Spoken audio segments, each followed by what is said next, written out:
Okay, so here's what you do if you've got notifications of a new court case. You've woken up, you've got the post, and you've got a letter from the court saying notification of proceedings. There's going to be a court hearing, and you need to be at it. So, look, first thing I would say is if you're going on your own, check where the hearing is, which location. There are magistrates' courts, county courts, there are combined courts. Some towns have magistrates and county courts and combined courts, so it's important for you to realise where the hearing is. So check what the address is. Practically, work out how you're going to get there. Check things like car parking, public transport, how close it's to the train station, that sort of thing. The second thing is to look at is what time is the hearing. Now, this is a bit of a trick one, to be honest. A lot of hearings will be scheduled for 10 a.m, but that does not mean you're going to be seen at 10 a.m. That's because what the courts will often do is they will call everyone at 10 a.m. on the day and they will see you one at a time. So it might be that your hearing scheduled for 10 a.m, but you're not going to be there till you're not going to be seen to maybe 3-4 p.m. So that's important. It's worth checking how long the hearing is scheduled for, however. It could be 30 minutes, usually 30 minutes for a first hearing, but it can overrun. Second thing I would say is get there early. I want you to be ready to go into the court at 9 a.m. if the hearing is listed for 10 a.m.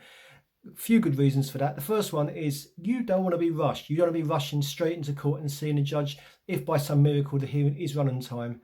Second point is you might be able to speak to the other party or their solicitor to see if you can come from an arrangement. Most of the legwork in court hearings takes place actually away from a judge.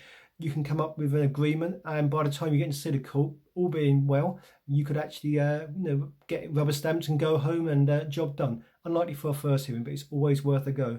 Thirdly, if you've got someone like me by your side, you're going to need someone to help prep you. Make sure that you've got an idea of what's going on. You've got your position statement to the court, which you need to write. Check my other TikToks. Make sure you got your position statement to the other side, to the court, and to let the court know you're there. Next thing is to work out what is actually what you want, although that should be on your position statement. If you get to court at 9 o'clock and you need to work out what you want, you left it a little bit late. But look, at 9 till 10 gives you plenty of time to do so. Look, there are no men in wigs. There's no gavels. They don't bang gavels. If you believe that, you've been watching too many Hollywood movies. The courtroom looks like a big office.